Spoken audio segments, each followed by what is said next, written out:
You're going to get one white sheet of paper today. You're also going to need a black sheet of paper, but you can come back and grab this later from the supply table. You don't need it right away. Please put your name at the very tippy top in the corner of that paper. Don't put it in the middle because you're going to have to do some drawings. You're in 3 in whatever class you are. We're going to be drawing a landscape today. We just talked about the horizon line. Remember that the horizon line is the line that touches the sky to the ground. So that's actually going to be the first thing I draw. I would suggest not making it perfectly horizontal. Add a little bit of curve to it. I also don't want to see any lines that look like hills like this. Hills do not look like this. So if you want to show hills, do not do that. A good way to show a hill is just that gentle curve like I just did. These will look like hills from a distance. Now I need to do 5 more lines because I want 6 lines for my landscape or the ground area. So I've got 1, 2, 3, 4, 5, and 6. 1, 2, 3, 4, 5, and 6. I would suggest probably not doing any more than 6 because I think it'll get to be a little too many.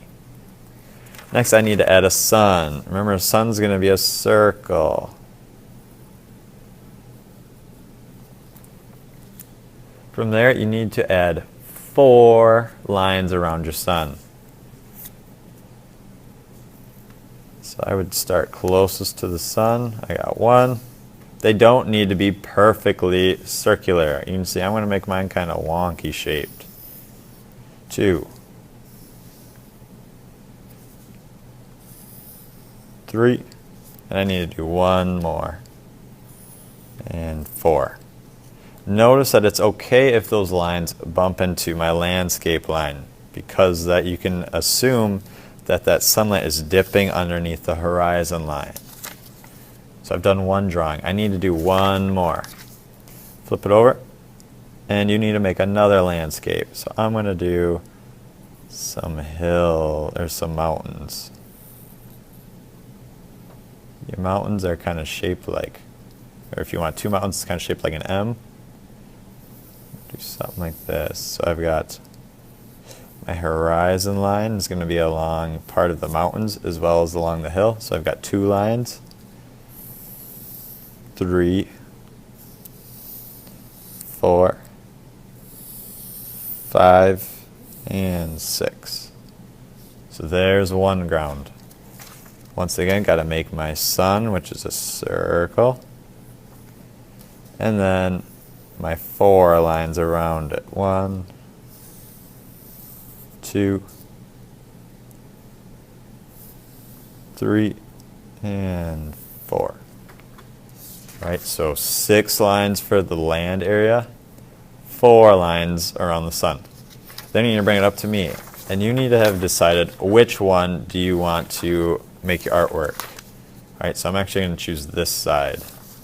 After you've cleared it with me, you're going to go up, grab a white sheet of paper, or a black sheet of paper, excuse me, and put your name on the back. I'm going to use a marker so you guys can see what my drawing is.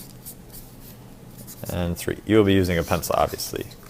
Flip it over, and you're going to draw the landscape that we just talked about onto your black sheet of paper. Make sure it fills up that entire sheet of paper.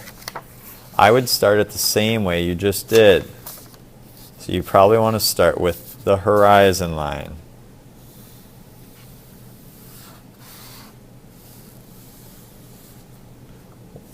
One, 2,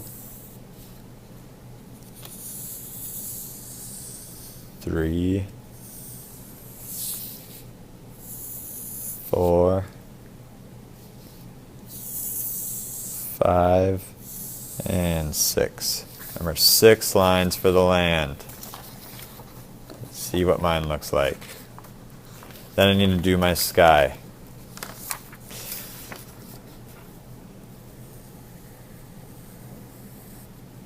Got my sun, and then 4 lines around it. 1, 2, 3, and 4. Do your best to make your drawing look like your sketch that you just did. The very last thing we're going to do today is that we're going to take a bottle of glue, and you need to trace all of those lines. This is going to be a glue drawing. It works best if your glue trail follows your glue bottle. You don't want any big super thick lines, you just want a nice steady line. Alright, when you're done with that, you are all finished. So you should have traced all of your lines with the bottle of glue. This is going to go carefully in the drying rack. Then you can clean up after yourself.